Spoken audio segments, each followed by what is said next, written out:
नमस्कार स्टूडेंट्स, कैसे आप लोग। आशा करता हूँ आप लोग सब सही होंगे, सुरक्षित होंगे, घर पर ही होंगे और अपनी पढ़ाई कर रहे होंगे। तो नमस्कार, मेरी तरफ से मैं रविंद्र यादव, आपका अपना साथी, आपका अपना टीचर, जो आपकी मदद के लिए ये चैनल कॉमर्स क्लासेस चला रहा है।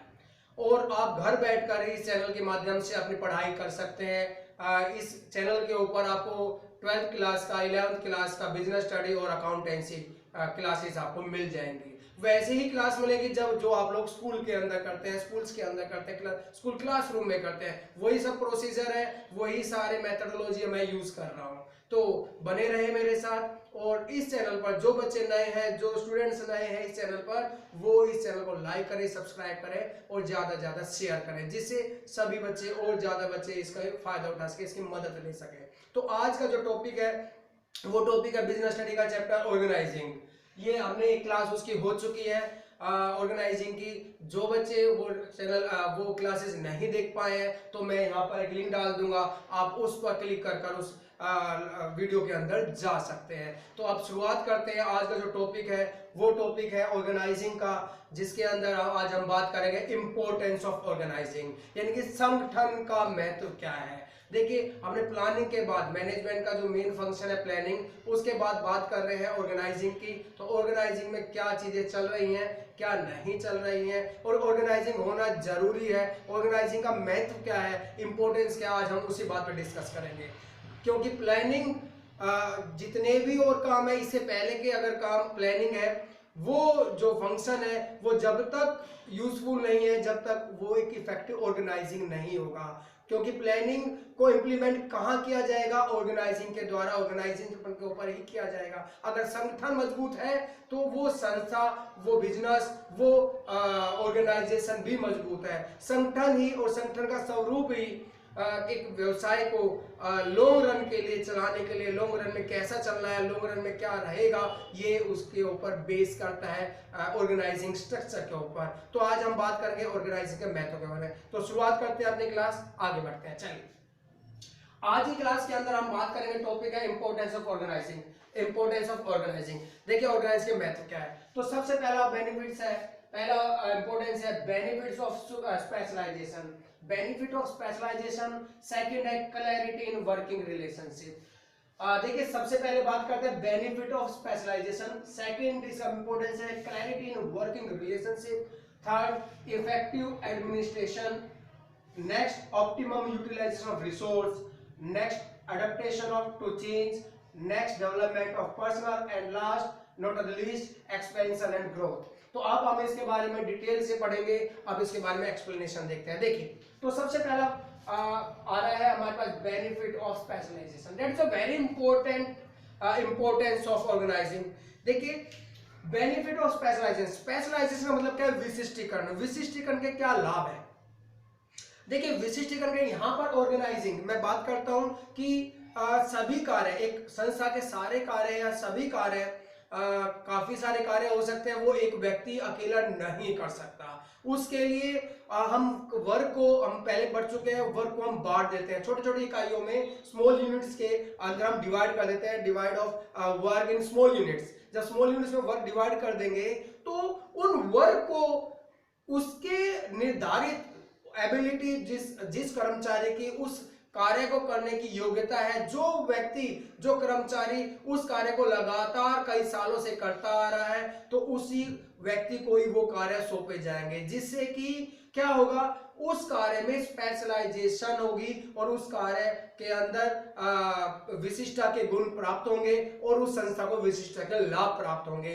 तो बात करेंगे विशिष्टता के लाभ, यानी विशिष्टीकरण का मतलब क्या है, संगठन का जो कार्यबल है में उसमें बहुत सारी क्रियाएं हो सकती है, उनका हमने आवंटन करना है, उनका हमने आवंटन कर मतलब डायरेक्शन देनी है, कैसे डिवाइड करेंगे उस कार्य को, कैसे डिवाइड करेंगे, the direction given to the employees to divide the work in small units. तो कर्मचारी के द्वारा एक कार्य बार बार जो किया जाएगा, लगातार करते रहने से काम का बोझ कम हो जाएगा।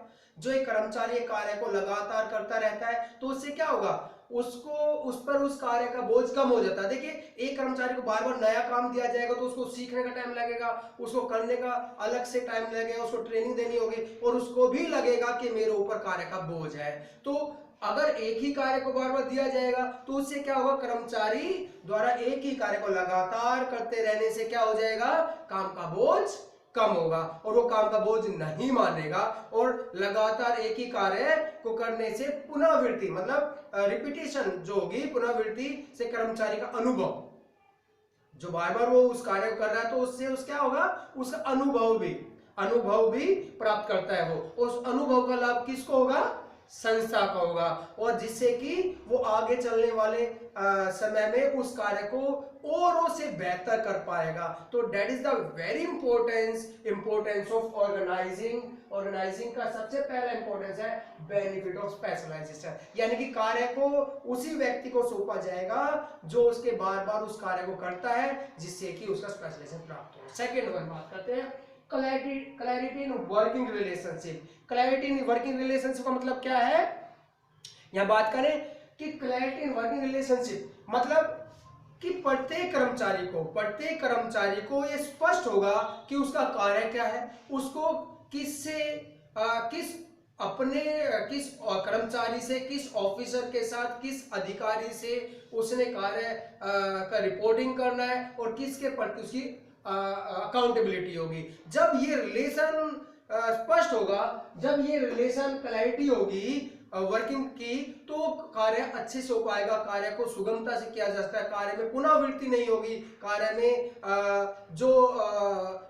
कुछ और पुनरावृत्ति मीन्स टू से रिपीटेशन होती है वो कम होगी, कॉस्ट कटिंग होगी, कॉस्ट कम लगेगी, इफेक्टिवनेस बढ़ जाएगी। तो यहां बात करते हैं कार्य करने से संबंध यानी कि संबंधों का स्पष्टीकरण संप्रेषण को प्राप्त होता है। मीन्स टू से कि अगर कार्य करने से संबंधित स्पष्टीकरण दिया जाए तो कार्य सही होगा, यानी क्लैरिटी, अगर हर एक कर्मचारी को एक क्लैरिटी हो कि उसका क्या कार्य है, उसने कैसे कार्य करना है, उसने किस अधिकारी के अधीन कार्य करना है, किस अधिकारी के प्रति उसकी उत्तर देता है, तो वो कार्य, उसका जो रिलेशन है, कार्य के स्पष्टीकरण है, कार्य में एक रूपता है, वो स्पष्ट होने से वो कार्य सुगम होगा, सरल होगा और अच्छा हो पाएगा, उस समय से पहले होगा, और कॉस्ट जिसके अंदर दक्षता यानी मीन्स टू से इफेक्टिवनेस आ जाएगी, एफिशिएंसी बढ़ेगी।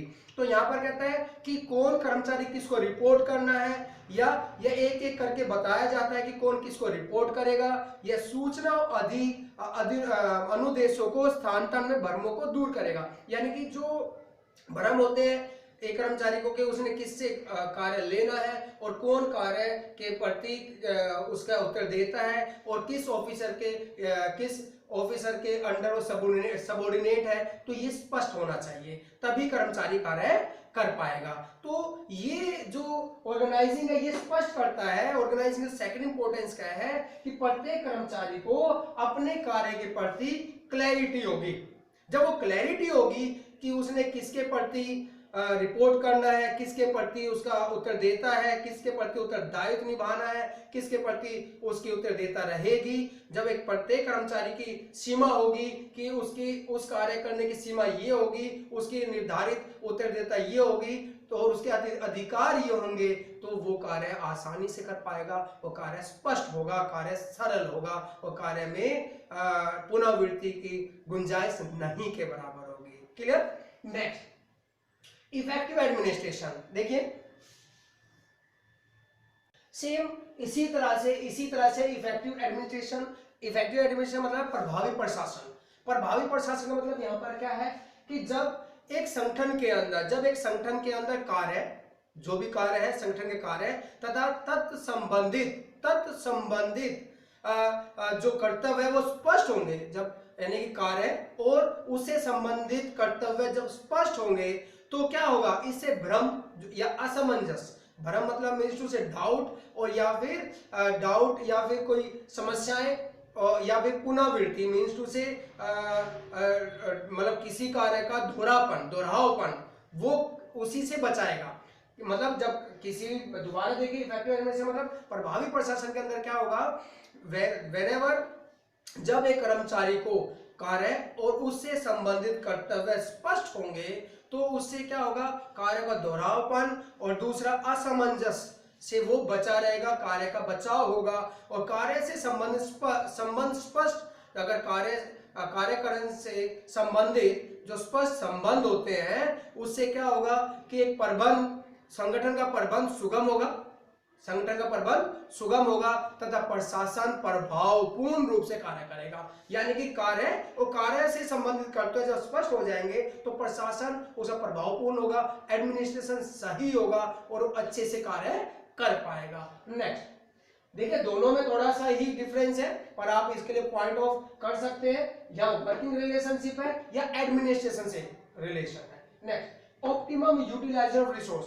ऑप्टिमम यूटिलाइजेशन ऑफ रिसोर्स का मतलब यहां पर क्या कहता है, optimum utilisation of resource means to बात करें संसाधनों का अनुकूलतम, संसाधनों की अनुकूलतम, संसाधनों का अनुकूलतम उपयोग का मतलब यहां पर क्या है, संसाधनों का अनुकूलतम उपयोग। देखिए, एक फर्म के पास कुछ संसाधन होते हैं, जो मेन संसाधन होते हैं वो क्या होते हैं, कर्मचारी या फिर वित्त या इससे संबंधित, यानी कि मेन तो यही होंगे, जो कर्मचारी हैं, जो संसाधन बात कर रहा हूं, कर्मचारी है, मशीनें हैं या फिर वित्त है या जो भूमि है, यानी कि उनका सही तरह से उपयोग, उनको इस तरह से उपयोग किया जाए कि कम से कम लागत पर अधिक से अधिक लाभ प्राप्त हो। डेट इज कॉल्ड संसाधनों का अनुकूलतम उपयोग। अनुकूलतम उपयोग का मतलब क्या है कि कम से कम लागत पर, यानी कि एक एक इकाई का पूरी तरह से यूज करना, यानी कि संसाधन की एक एक इकाई को पूरी तरह से यूज करना, that is called optimum utilisation या संसाधन अनुकूलतम उपयोग। कहता है जो संसाधन के संगठन के दो तरह के संसाधन हो सकते हैं, जैसे मैं बात करूं द्रव्यात्मक हो सकते हैं या भौतिक। द्रव्यात्मक या भौतिक मतलब लिक्विडिटी के रूप में भी हो सकते हैं या फिजिकल संसाधन हो सकते हैं।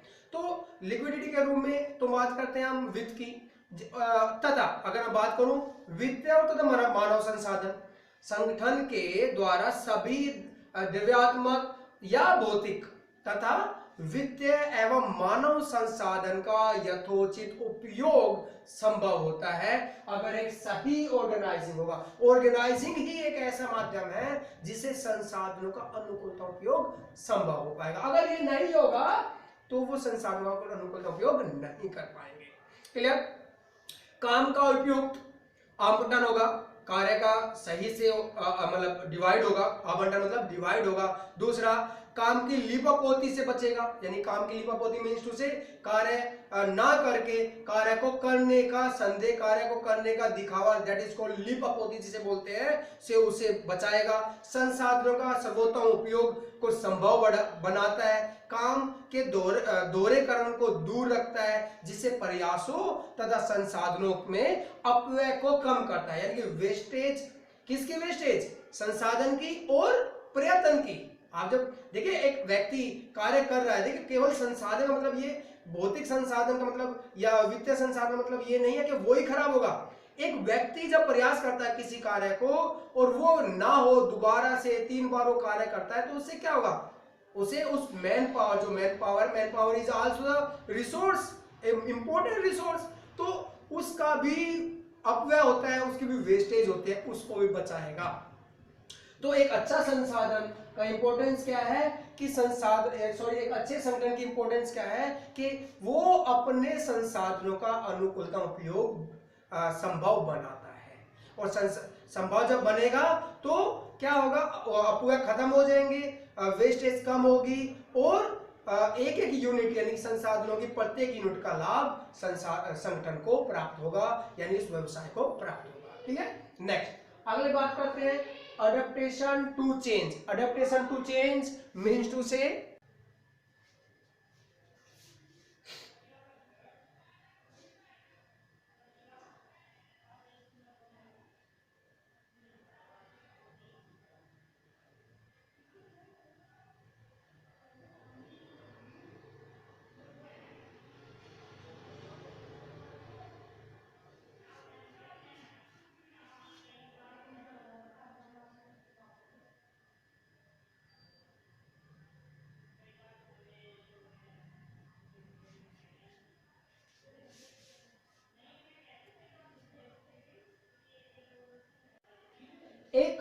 अच्छा ऑर्गेनाइजिंग की इंपॉर्टेंस क्या है? डेवलपमेंट ऑफ पर्सनल, मतलब डेवलपमेंट ऑफ पर्सनल मतलब यहाँ पर मैं बात करूं जो कार्मिक होंगे, कार्मिकों का विकास, कार्मिक मतलब कर्मचारियों का विकास, कार्मिक मतलब उसमें जो काम करने वाले लोग हैं, पर्सनल मीन्स टू से उनका विकास कैसे होगा? एक अच्छा संगठन क्या करता है? अपने कार्य का विभाजन करता है और उन कार्य को करने के लिए एक अधिकारी अपने सबऑर्डिनेट्स को, एक अधिकारी अपने सबऑर्डिनेट अपने कर्म अधिकारियों को, अपने कर्मचारियों को उस कार्य करने के लिए कार्य के साथ अधिकार भी अंतरण करते हैं, अधिकारों का भी डेलीगेट करते हैं। बात समझे? अधिकारों का अंतरण यानी कि उस कार्य को करने के अधिकार भी देते हैं, अधिकारों का अंतरण करते हैं, जिससे दो फायदे होंगे। एक तो उस अधिकारी के अधिकारी यानी कि ऑफिसर जिन्होंने वो कार्य दिया है उनका बोझ हल्का होगा, कार्य का जो बोझ है वो हल्का हो जाए, क्योंकि उन्होंने कार्य बांट दिए, अपने कर्मचारियों को बांट दिया, और कर्मचारियों को बांटने के बाद उनको करने के लिए, उस कार्य को पूरा करने के लिए अधिकार भी दिए जा रहे हैं। अधिकार देने का मतलब यहाँ पर है कि उस कार्य को करने के अधिकार उनको बांट दिए, उनको अधिकार अंतरण कर दिया। अधिकार मतलब डेलीगेट ऑफ अथॉरिटी दे दी, यानी कि अधिकारों को सौंप दिया जिससे वो कार्य सुगमता से कर सके, क्योंकि बिना अधिकारों के कोई भी कर्मचारी अपना कार्य नहीं कर सकता। बात समझिए, कार्य को करने के लिए अधिकार दिए जाने चाहिए, तभी वो कार्य पूरा हो सकता है। तो इससे बेनिफिट ही होगा, डेलीगेट करेंगे तो दो बेनिफिट हो गए। एक तो अधिकारी का कार्यभार हल्का हो जाएगा, क्योंकि सारे कार्य खुद नहीं कर पाएगा, और वो अब कार्य बांट दिया तो उसका कार्यभार हल्का होगा। दूसरा सबसे मेन जो बात है वो क्या होगा? जो कार्मिक है, जो कर्मचारी है, उनसे उनका विकास होगा, उन कार्मिकों की कार्य क्षमता जो होगी वो कार्य क्षमता में विकास होगा, जो एबिलिटी होगी वो इंप्रूव होगी, उन्हें अपनी एबिलिटी दिखाने का मौका मिलेगा, वो अपने कार्य को, अपने अकॉर्डिंग कार्य को और अच्छे से करने का प्रयास करेंगे, वो अपने ऊपर अधिकारों को लेने पर अपने दायित्व को बढ़ाने की कोशिश करेंगे, और उन्हें ये रहेगा कि हमें ये कार्य अच्छे से अच्छी तरह से करना है, जिससे वो इनिशिएटिव लेंगे, वो आगे बढ़ने का प्रयास करेंगे, और वो उस कार्य को, उस फर्म को अपना मानते हुए वो कार्य कर पाएंगे, जिससे दो चीजें होंगी। पहला, कार्यभार में कमी उस ऑफिसर की, उस अधिकारी की। दूसरा, कार्मिकों का विकास होगा, वो सोचने की शक्ति बढ़ेगी, समस्या को सुलटाने की, सॉल्यूशन निकालने की, प्रॉब्लम्स को सॉल्यूशन निकालने की उनके अंदर प्रवृत्ति आएगी, उनकी कर्मिक शक्ति बढ़ेगी, और उनकी एबिलिटी भी बढ़ेगी, क्रिएटिविटी भी बढ़ेगी, और उनके अंदर उनका मनोबल भी इससे बढ़ेगा। नेक्स्ट, तो ये एक अच्छा ऑर्गेनाइजिंग हमेशा प्रोवाइड करता है। नेक्स्ट बात करते हैं expansion and growth. Expansion growth का मतलब यहां पर क्या करते हैं हम? एक्सपेंशन की बात करूं तो विकास और विस्तार। विकास और विस्तार क्या कहता है? Expansion and growth, Vikas and विस्तार की बात करें हम तो विकास एंड विस्तार, एक्सपेंशन ग्रोथ। विकास और विस्तार कब होगा? देखिए, संगठन एक उद्यम को वर्तमान तौर तरीके से नए आयामों में परिवर्तन होने की सहायता करता है। यानी कि जो होगा, एक संगठन क्या होगा, एक उद्यम को, एक बिजनेस को नए तौर तरीके, जो वर्तमान में जो नई टेक्नोलॉजी, नए तरीके जो आ रहे हैं उसमें परिवर्तन करने में वो सहायता करता है हमेशा। संगठन उद्यमों यानी कि बिजनेस में कार्य स्थिति यानी कि तथापि भागों में वृद्धि करती है। इससे क्या होगा? ये क्या करता है हमेशा, ऑर्गेनाइजिंग के बाद समझ लीजिए, एक्सपेंशन ग्रोथ तब हो सकती है किसी भी उद्यम की जब वो समय के साथ मॉडर्न हो जाए, समय के साथ परिवर्तित हो जाए, और एक अच्छा संगठन एक उद्यम को समय के साथ आवश्यकता के अनुसार वर्तमान में जो इकाइयां, वर्तमान में जो मॉडर्न टेक्नोलॉजी यूज हो रही है या जो परिवर्तन हो रहे हैं उसके अकॉर्डिंग उनको परिवर्तन करने में सहायता करता है। जब ये सहायता होगी तो इससे क्या होगा? उत्पादन क्रियाओं में विभिन्नता लाएगा, उत्पादन क्रियाएं बढ़ जाएगी, दूसरे भूभागों को जोड़ेगा, उसको एक्सपेंशन देगा, व्यवसाय बढ़ना शुरू होगा, या जिससे ग्राहकों, विक्रय और लाभ में वृद्धि होगी। इससे क्या होगा? ग्राहक भी बढ़ेंगे और सेल्स भी बढ़ेगी और इससे लाभ भी बढ़ेंगे। यानी कि एक अच्छा एनवायरनमेंट, एक अच्छा संगठन एक व्यवसाय को विकास और विस्तार होने में संभव बनाता है, विकास और विस्तार करने में संभव बनाता है। कैसे? कि वो वर्तमान में हो रहे परिवर्तनों के अनुसार उस व्यवसाय के, उस उद्यम को परिवर्तन करने में सहायता करता है। जब वो समय के साथ परिवर्तित होगा तो उससे ग्राहक बढ़ेंगे, उस व्यवसाय के सेल्स बढ़ेगी और प्रॉफिट बढ़ेगा, जिसकी वजह से वो एक से अधिक विस्तार, यानी कि अगर एक इकाई चल रही है तो अब वो 10 इकाई, जब वो अगर नेशनल लेवल पर है तो वो मल्टीनेशनल पे हो सकता है। तो that is called the growth and development. और ये केवल तभी संभव होगा जब एक ऑर्गेनाइजिंग उसको केवल संभव तभी बनाएगा जब एक ऑर्गेनाइजिंग इसको कर पाएगा। अगर एक अच्छा ऑर्गेनाइजिंग होगा, एक अच्छा संगठन होगा तो ये संभव हो पाएगा। तो that is the importance of organising. मैं समझ पा रहा हूं कि आप लोगों को समझ में आ गया होगा। Benefit of specialisation, clarity in working relationship, effective administration, optimal utilisation of resource, adoption to change, development of personal and expansion and growth. Clear? तो आगे बढ़ते हैं। तो अगर कोई डाउट है इस चीज में जो मैंने आपको पॉइंट्स बताए हैं इंपॉर्टेंट, दैट्स वेरी इंपॉर्टेंट। देखिए चैप्टर इंपॉर्टेंट है, चैप्टर थोड़ा सा लेंथी है पर इंपॉर्टेंट है, बहुत ज्यादा इंपॉर्टेंट है एग्जाम पॉइंट ऑफ व्यू से। तो इसको बहुत ध्यान से पढ़ना है, तो इसको बहुत ढंग से समझना है। तो अब आगे बढ़ते हैं, इसके अंदर क्या हो सकता है। चलिए आज बात करते हैं नेक्स्ट टॉपिक के बारे में, थोड़ा सा organisational structure, functional structure and divisional structure. देखिए ऑर्गेनाइजेशनल स्ट्रक्चर की बात करता हूं मैं। संगठनात्मक स्ट्रक्चर, जो संगठन का जो स्ट्रक्चर होगा, संगठन का जो आकार होगा, तो वो कैसे होगा। जो संगठन का स्ट्रक्चर है वो 2 भागों में बांटा गया है। इंपॉर्टेंट है ये। आज मैं इसकी भूमिका दूंगा, इसका बेसिक कंसेप्ट दूंगा। नेक्स्ट क्लास में हम इसको डिफाइन करेंगे पॉइंट टू पॉइंट। तो आज हम बात करते हैं ऑर्गेनाइजेशनल स्ट्रक्चर मींस टू से फंक्शनल स्ट्रक्चर और दूसरा डिविजनल। फंक्शनल स्ट्रक्चर मतलब कार्य के आधार पर स्ट्रक्चर है और डिवीजन मतलब है विभाग के आधार पर। समझिए, यानी कि जो संगठन है वो, इसका मतलब पहले सबसे पहली बात करते हैं ऑर्गेनाइजेशनल स्ट्रक्चर। ऑर्गेनाइजेशनल स्ट्रक्चर का मतलब क्या कहा गया है कि सभी कर्मचारियों को, यानी कि जो एक संगठन का कार्य है, संगठन के जो कार्य है उनको कर्मचारियों में बांटा जाता है, उन्हें कर्मचारियों के अंदर बांटा जाता है और उनका एक संबंध स्थापित किया जाता है। सभी all the person working in the organization to establish the relationship between it seeks to establish relations among all the persons working in the organization, means to say organizational structure.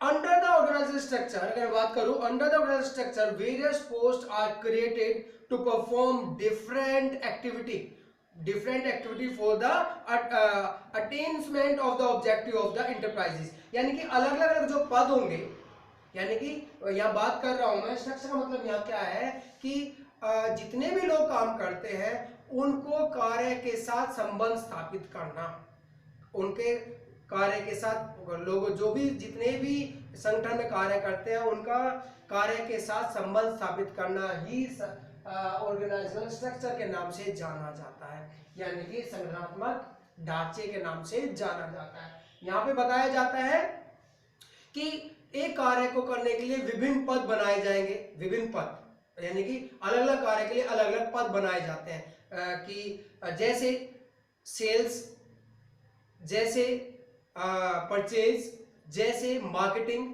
तो ये क्या है, कार्य है। इन कार्य के लिए अलग अलग पद नियुक्त किए गए और सभी जो भी पोस्ट बनाई गई उनके जो भी अधिकारी होंगे वो सब मिलकर उस संगठन के ऑब्जेक्टिव को पूरा करने में योगदान देंगे। That is the structure.